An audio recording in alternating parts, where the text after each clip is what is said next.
함께 사는 여성을 살해한 혐의를 받는 60대 중국 국적 남성에 대한 구속 여부가 이르면 오늘 결정됩니다. 최근 전국적으로 스토킹과 교제폭력 등 관계성 범죄가 잇따르는 가운데 정부는 재발 방지 대책을 마련하고 있습니다. 취재기자 연결해 자세히 알아보겠습니다. 이현정 기자, 교제 살해를 저지른 남성에 대한 구속영장 실질 심사가 언제 열립니까? 네, 오늘 오후 3시 서울 남부지방법원은 살인 혐의를 받는 60대 중국인 남성 A씨에 대한 구속 전 피의자 신문을 진행합니다. A씨는 지난달 31일 새벽 3시 20분쯤 서울 가리봉동 주거지에서 함께 살던 50대 여성을 흉기로 여러 차례 찔러 살해한 혐의를 받고 있습니다. 경찰 조사에서 A씨는 범행 동기에 대해 일관되지 않은 진술을 하는 것으로 전해졌습니다. 경찰은 A씨의 신병을 확보해 정확한 범행 동기를 조사할 예정입니다. 네, 숨진 피해 여성이 과거 2차례 신고를 한 적이 있어서 논란이 되기도 했죠. 네, 피해 여성은 사건이 벌어지기 닷새 전 남성으로부터 괴롭힘을 당하고 있다고 신고했는데요.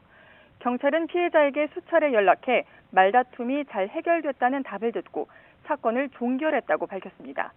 하지만 2년 전에도 112 신고가 있었는데 당시 경찰은 넘어져 다쳤다는 피해자의 신고와는 달리 가해 남성의 폭행 사실을 확인했습니다.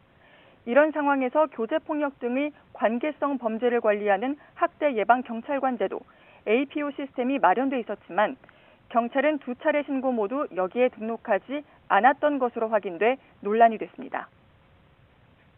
네, 관계성 범죄가 전국적으로 잇따르고 있는데 정부에서 관련 대책을 마련하고 있습니까? 네, 먼저 지난달 26일 경기 의정부시에서 발생한 살인 사건 피해자가 가해자로부터 스토킹을 당해온 사실이 YTN 보도를 통해 알려졌습니다. 피해 여성은 3차례에 걸쳐 경찰에 피해를 신고했고 스마트워치까지 받았지만 끝내 살해됐습니다. 이후로도 불과 일주일 사이 대전과 울산, 서울 구로 등에서 스토킹과 교제살인, 살인 미수 사건이 잇따랐고 관계당국은 대책 마련에 나섰습니다. 경찰은 현재 접근 금지 조치가 내려진 사건 모두에 대해 위험성을 다시 판단하고 재범 위험이 큰 경우 전자장치 부착 등 강력한 분리 조치를 추가 신청하기로 했습니다.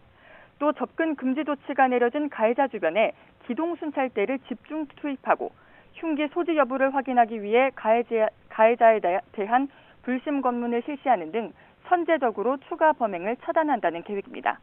여성가족부 역시 피해자 지원기관 현장 점검을 실시하고 피해자 보호체계 점검에 나서기로 했습니다. 지금까지 사회부에서 전해드렸습니다.